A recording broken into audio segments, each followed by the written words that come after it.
This is Show Up as a Leader, a show from People Forward Network, helping you maximize your positive impact on the world by becoming your best, fully authentic self.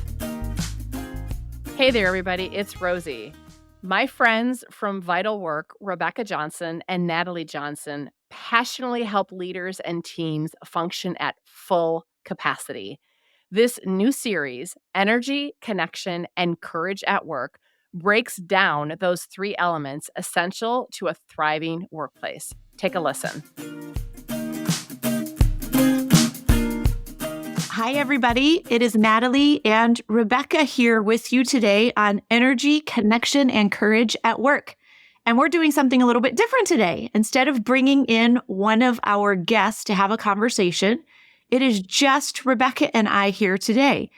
And today is our last podcast episode of 2024. And I'll be honest, I'm a little bit sad, but we thought, how could we end our podcast year? Because we've been doing this for 1 year now, and this was our first year trying it. And so Rebecca and I are here today to talk about what that experience has been like. We're also going to be sharing with you some of our own favorite podcasts and a little bit around our plans for the future. And so I'm going to hand it over to Rebecca. Okay, thanks, Nat. All right, I'm ready to jump right in. So maybe before we think about what we love and would do differently from our own podcast, let's just share with people like what we're listening to. So, Nat, what is not your playlist, but your list of podcasts you follow? Like, what's your number one podcast right now that you're listening to? My favorite podcast right now is called Mic Drop. And Mic Drop is a podcast where, I wish I could remember his name. My brain isn't what it used to be. I would love to say his name. I'll remember it in a minute. But he features keynote speakers from around the world. And he's featuring the most successful speakers from around the world and how they're doing things differently and how they're creating extraordinary experiences in keynote rooms. And it is just fascinating. It's everything from speakers who are doing magic tricks on the stage and how they started in their career and how they got there. And then they also speak with speakers bureau owners and what they look for in speakers around keynotes. And so some of our listeners might know that one of our company values is to create extraordinary experiences. And right now I'm really sucked into Mic Drop because it's helping me really think about what that looks like in terms of a shorter program or a keynote. That's my favorite right now. I love it. And are you doing any magic tricks? Not yet, but just wait. Okay. So no magic tricks, but give me one thing that you have taken from this podcast that has influenced you to do something differently in your own keynotes. Oh gosh. The first sentence. There's so much information out there around what you should be walking out and saying immediately. And I think the thing that I've learned is you need to capture people in the first 10 seconds. And so saying or doing things that have anything to do with, oh, thank you for having me here today. Oh, hello, my name is Natalie. Get rid of all of that. Hopefully someone has already introduced you, but maybe in that first 10 seconds, it's a really interesting question or something intriguing, or maybe it's a statement. And so in our work, and I've been writing down different questions and different statements depending on what the keynote is, but I think, one of the things that we talk about in our work all the time is how impactful culture is. And so there's all kinds of data out there that talks about what culture does to a company, what it does to teams, and how it's impacting people. And a lot of it is shocking. So I think the main thing that I've learned from all the podcasts is how important the first 10 seconds is.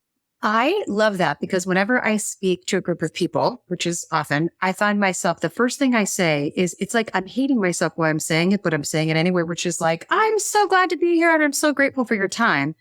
And I'm not hating that because that's not true. I really am glad to be here and I really am grateful for your time. But it also feels like the most boring, cliche way to start things.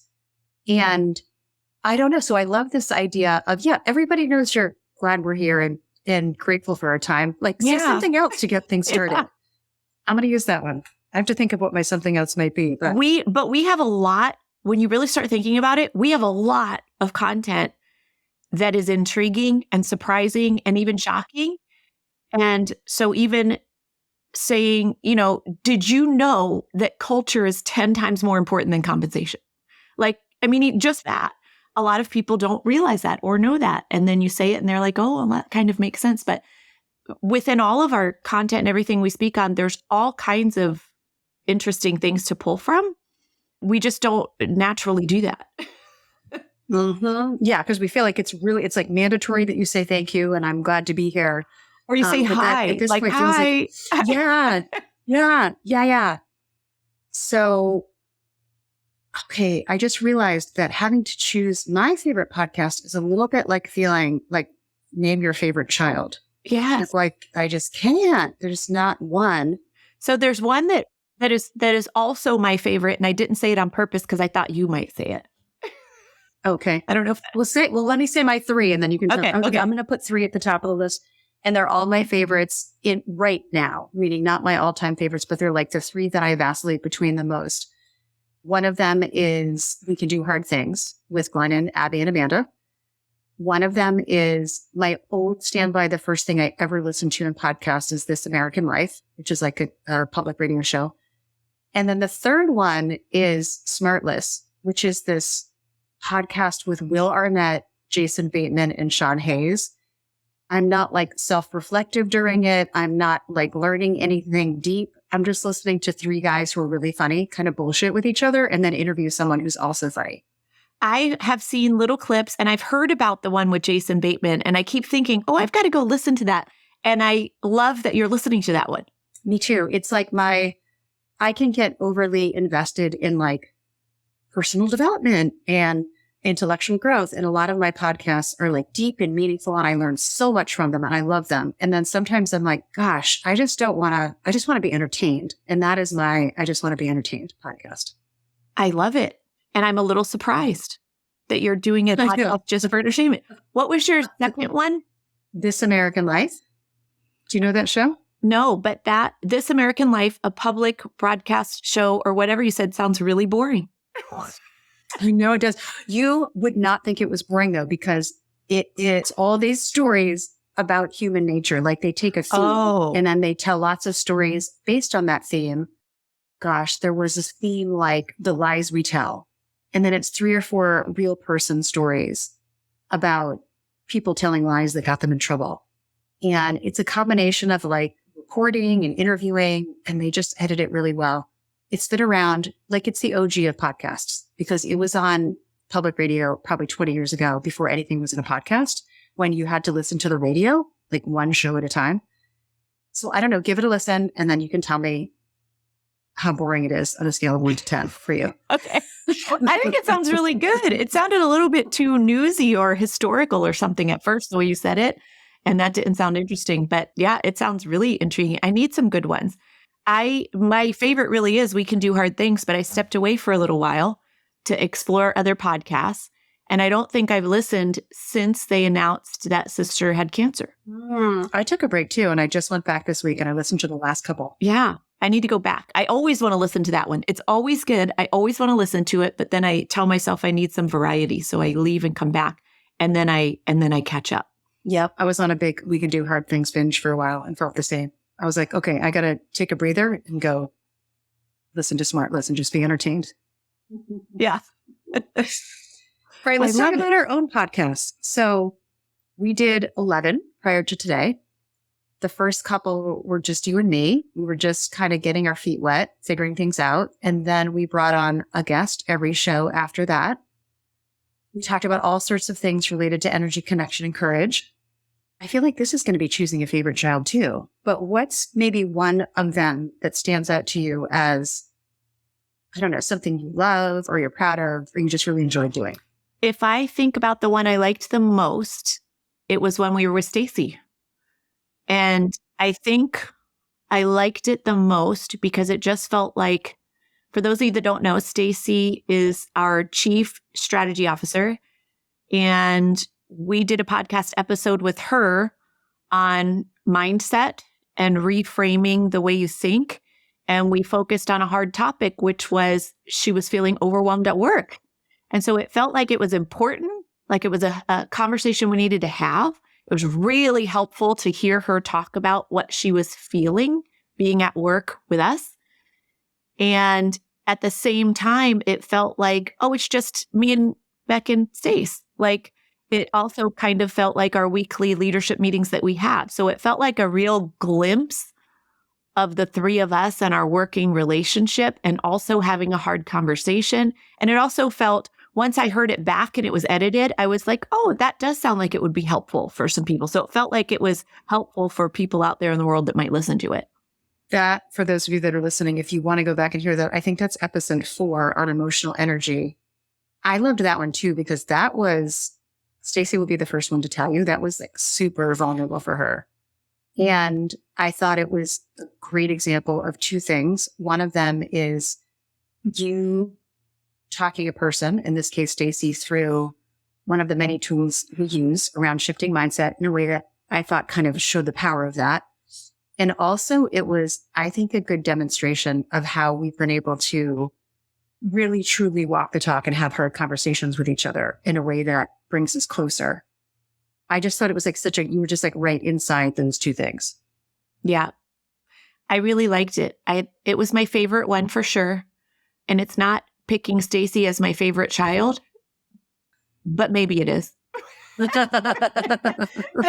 think it was just it was more about the topic that I really love and the whole experience, and it felt like it was helpful. Yeah, it felt like we were doing something rather than talking about something. And talking about something is super important, but it felt like we were doing the thing we were talking about instead of just talking about it. And it almost could have been a conversation that we would have had not in a podcast. Yes, completely. Yeah. What about you? I feel like what I'm going to say, I'm kind of embarrassed to say this because it's totally about me, but it's how I really feel. In terms of the podcast that was most helpful for me personally, it was actually, I think it's the first podcast where I told my story about what I call like the crash. And I remember being super nervous to say that out loud, and I had not really said it out loud. Actually, this is funny. That story I had really only verbalized out loud to other people one other time. And randomly, it was in a leadership training for one of our municipal clients. We were talking about burnout and overwhelm. And on the spot, I was like, I'm going to tell the story. And I was super nervous and I talked fast through it, but telling it was helpful. So saying it out loud was helpful because I feel like when you have an experience that you can say out loud and like you have enough perspective on it to kind of look back on it. I mean, I was still sort of in it, but not as much.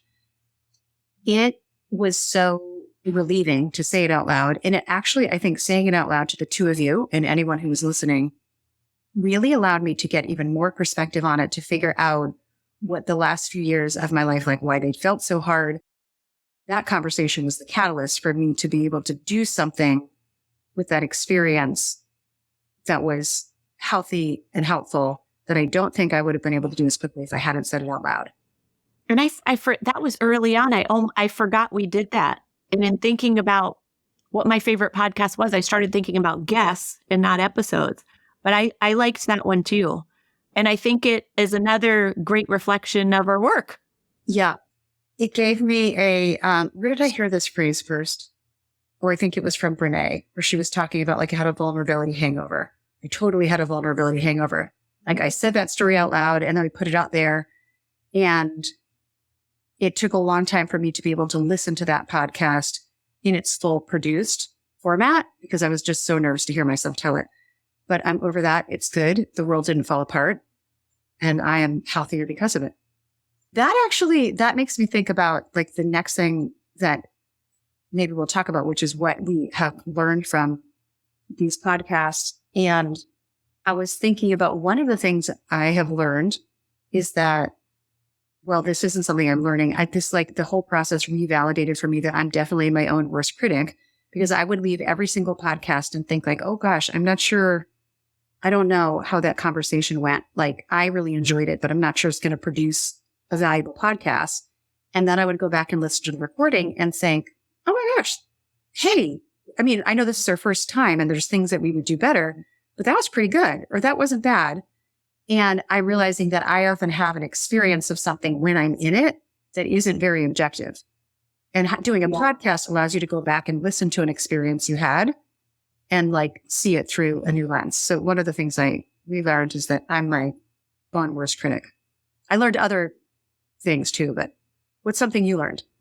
I'm tempted to say the thing that we already know, which is it just reinforced the fact that I don't want to have it really, really planned out and timed out. And I much prefer just a casual conversation and let's just see where it goes.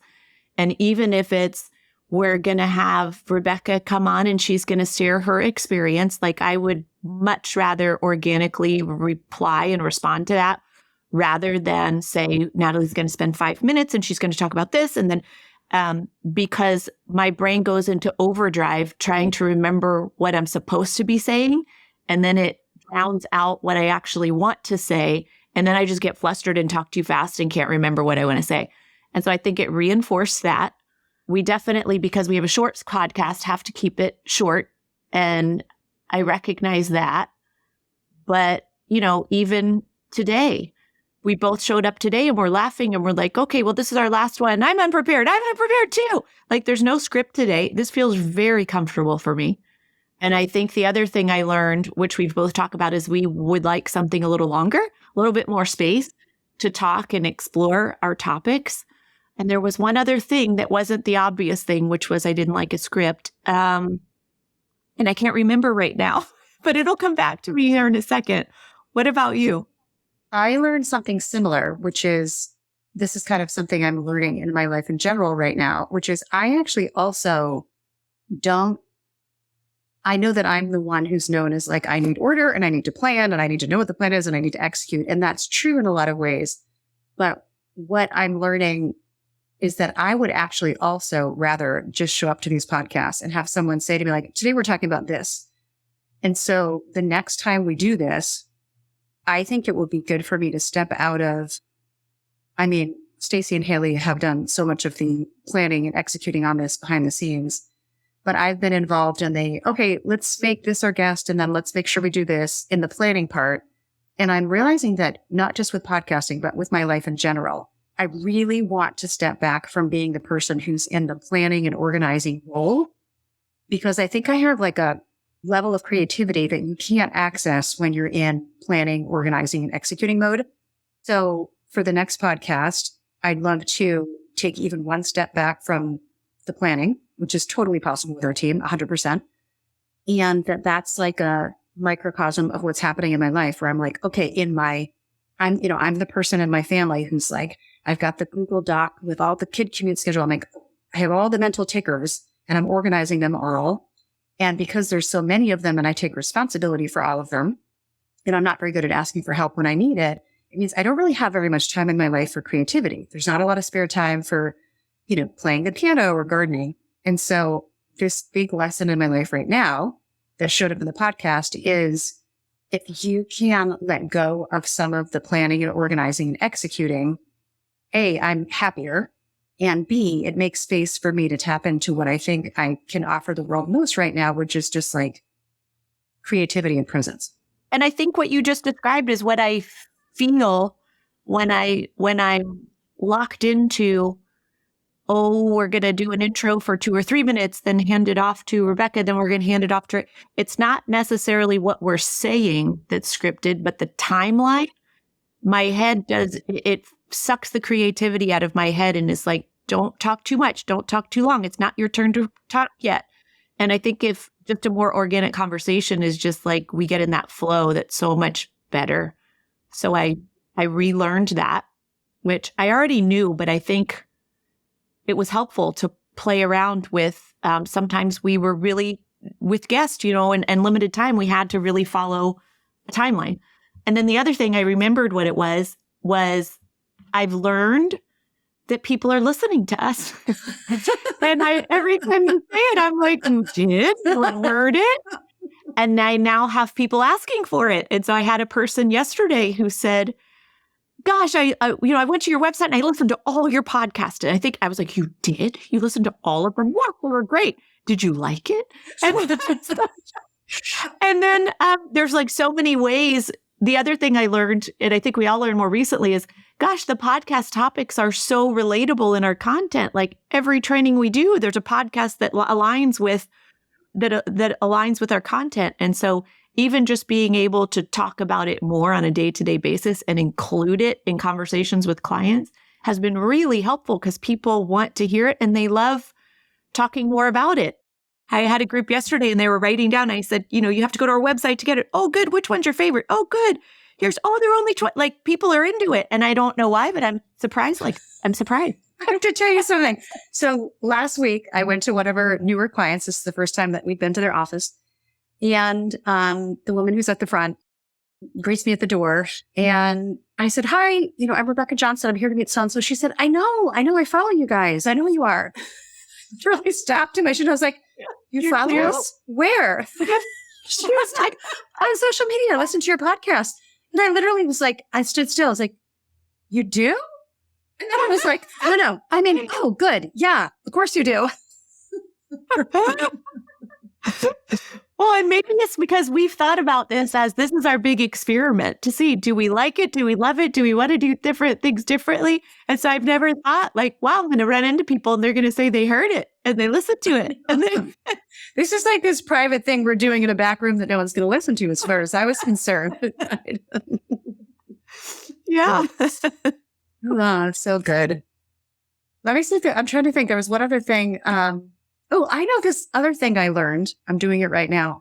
Is I learned from listening to our podcast that I talk too fast. So I haven't said this out loud to anybody, but I am working on talking slower. Like right now, I just slowed my language down and I can feel it. But listening to myself talk fast, I thought, oh my gosh, that is hard to follow and kind of an anxious energy. So it's made me work on slowing my speech down. And this whole talking too fast thing, I was reminded when I first started working on it that when I was like 17, one of my best friends, her name was Christy. And Christy's mom said to me a couple times, like, I'd always know when you and Christy have been hanging out a lot because she talks so fast. So I've been talking too fast my whole life. And at age 50, I'm going to slow it down. I've been told many, many times that I talk too fast, and I was told that yesterday. Do you think any of the fastness you're hearing is in editing to speed us up to shorten the podcast? No, I started to pay attention to it everywhere, like just in my regular conversation. And then a few months after I noticed that, I got an evaluation from a training, and this woman said, I love when Rebecca facilitates. I love what she's talking about, but she's so hard for my brain to follow because she talks too fast. And so I was like, okay, all right, I've got to really slow it down. And what's cool is I noticed that when I slow my talking down, I can literally feel my body relax. My heart rate slows down. Like talking too fast actually creates a sense of internal anxiety that I can calm just by focusing on speaking slower. Isn't that cool? Yeah, I can feel that too. I definitely can talk too fast. And it's usually because I'm telling myself I need to because we're going to run out of time. And so instead of being strategic about what I actually focus on and slow down on what's important, I just say it all and speed it up. And that's not good either. Yeah. Okay. So we're both working on talking. I always think of you as a person who talks very moderately, though. I definitely have. Since high school, I pay attention to it.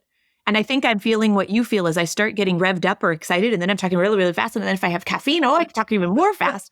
And I was in a program yesterday where there was just lots and lots of technical setbacks with setting up technology in the room.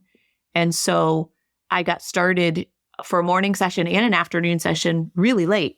And that just was like it flipped the switch on the talking fast because it felt so important that the audience gets all of what I was bringing that day. And the way they were going to get it was real fast because we're short. And then the CEO said to me, "This is amazing, but you talk fast." And so then I was able to slow down in the afternoon. But yeah, same.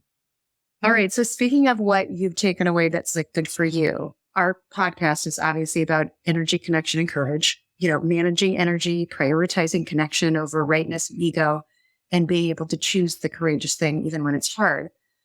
So because of our podcast, what's like the thing around energy, connection, and courage that you are either like remembering you need to lean into or practicing or experimenting with, just like something you've been reminded about or learned through a podcast around energy, connection, and courage? In general, I'm reminded of how we're all struggling with the same things. Like we're all imperfect. We're all human. We're all struggling with the same things. Gosh, I don't know. That's a tough question. I didn't know that one was coming at me.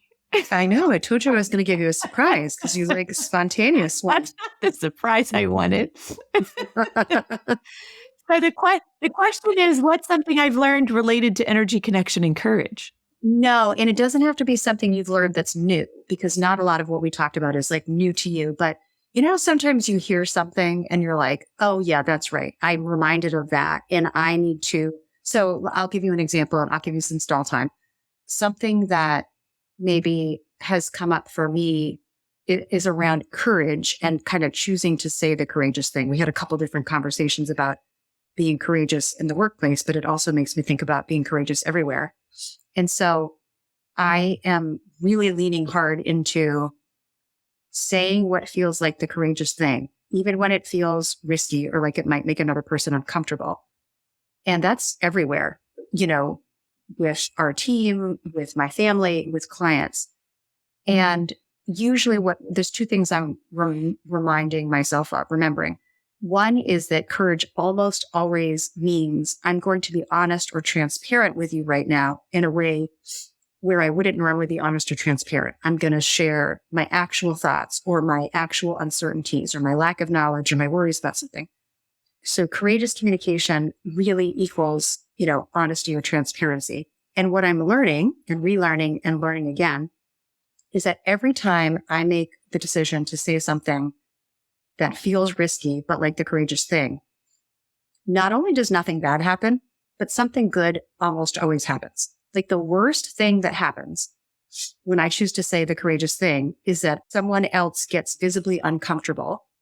And maybe the worst case scenario is they're like if I say something to, if maybe I get my family involved in a courageous conversation over dinner, at some point, one person in my family will be like, okay, this is just too much. Well, I don't want to talk about it anymore. But that's the worst thing that happens. What typically happens instead is that I notice other people being able to be honest and transparent in a way that I don't think would have. And I feel closer to them. And we get something like explored or resolved or figured out that we wouldn't if I hadn't taken the chance. So I'm like leaning super hard right now into courageous communication, not just as this lofty idea, but as the practice of just being honest and transparent as often as I can. I love it. And I think, just hearing in your experience that it not only has nothing bad happened, but it's opened the door for other people to do the same is so helpful for other people that are in the room or feeling the same or now feel safe that they can, speak up or say something. As you were talking, it was reminding me of, when I was thinking about what was my favorite podcast, I also really liked the podcast with Todd. And one thing that stood out to me, and this is not new at all, but it's a struggle that I've had forever, is keeping my mouth shut and listening to what people are really saying in an effort to connect with them. And Todd said something. There was a quote. So I can't remember the exact quote that Todd said, but it had something to do with what it takes to create true connection and that you need to have trust first. And it was such a true statement about what actually creates trust. But what we'll do is we'll find that quote from Todd that was so valuable to me that I can't remember it. We will put it in the notes of the podcast. And on that, I think we should wrap, Nat. So let's finish with the way that we always end our shows, which is with a little secret, a fun tidbit, a little bit of information about you that most people don't know. And let's try to do something about you that I don't know. And I'll try to do something about me that you don't know. Okay. So one of the things that I do when I travel and I'm packing is if I'm bringing big shoes, so like high heels or boots or any kind of big shoes, the way that I pack is I take all my underwear and all my bras, all the little things, and I shove it into the shoes to save space so I could have a carry-on. And so that's important to know about this story because I was at a client site, this is probably 6 months ago, and I had my dressy combat boots that I wear sometimes, and I had put them on. And did I already tell you this story? No, but I think I know where it's going. I'm not sure. Yeah, you do.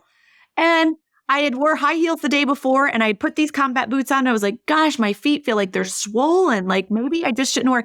So I'm walking around and I walk into the big room where I'm getting ready to speak. And I'm like, it's just this one foot. Why my shoe is so tight? Like, did I injure my foot? So I was sitting at a table and I wasn't going to speak for another hour or so, but I was sitting in the audience. I was sitting at a table. I thought, I got to take my shoe off. Something is wrong with my foot. So when I go to take my shoe off, a pair of underwear falls out.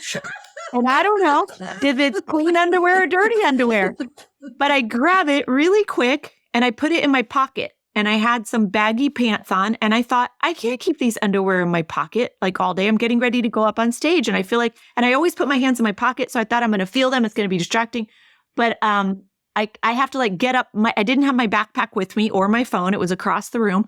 So I get up and I'm like, trying to be all secretive. And I reach into my pocket and I'm just going to shove it in my backpack. So I unzip my backpack real quick, shove it down there and zip it back. And then I come and sit down. I'm like, okay, I'm good. And then I look off to the right and I realize everybody's got their backpack over there. And 3 people have the same backpack as me. 3 people. They're all lined up. And I was like, did I just put my underwear in someone else's backpack? And I was panicking. And so I finally got up. And it took me a minute to figure out, like, where did I put the underwear and which one of these is mine? And my backpack has a little thing on the side with an N, like my initials on it. So I pick it up and I open it and they're not freaking in there. And I'm like, I'm going to have to open up a stranger's bag. And this is in the middle of somebody else on a stage speaking. And I had to do it. I just sat there and I pretended like I was going through my backpack and then I casually switched them. I had to pull my underwear out of someone else's backpack and like in a room in front of all these people and secretly put it back into my backpack and sit down. It was awful. It was awful. Okay, I have a story that is not that funny, but it might rival it a little bit in terms of it's about the same thing. And we're just really like, what am I going to share today? I can't think of my fun tidbit. But your underwear story reminded me of another underwear story I have, which is I was standing. So, sometimes when you do laundry, like there's static cling and things get stuck inside other things. I'm wearing this pair of pants and I'm standing in front of a group of people. And like, something feels like it's tickling, like just above my ankle. And I look down like, nope. So I don't know. It's just going on. It's like, there's something bothering me on my skin down there and I can't figure out what it is, but I'm facilitating. And so I finally get to the point where like I send people into breakout groups and I just sort of look down at my ankle and I look over closely and I see like a little tip of my underwear coming out of the bottom of my pants. So it must have been clean underwear that got stuck in my pants. And like over the course of the day, I worked it down to my ankle. So like I just like very quietly backed up behind the podium, hoping my underwear would fall out. I put my underwear out of my pants, quietly stuffed it in my purse. And there you have it. Oh my God. And on that note, we will wrap up episode 12 of our Energy, Connection, and Courage in the Workplace series and say goodbye to you for now. Nat, do you want to give everybody a little preview of what's coming, or at least what we know about what's coming? Well, what we know about what's coming is this is our last episode of the year, and we're going to take a little bit of a break because we're going to restructure our podcast based on what we've learned over the last year. And this is very exciting. We're also taking a break because we're going to be writing a book. And so we don't know when, but it will be coming soon. And so we need the space to do that and redesign our podcast. So we will be back online in the future. Bye, everybody. Thanks for listening. I'm Rosie Ward, and this is Show Up as a Leader. To learn more, head over to peopleforwardnetwork.com and, of course, hit that follow button.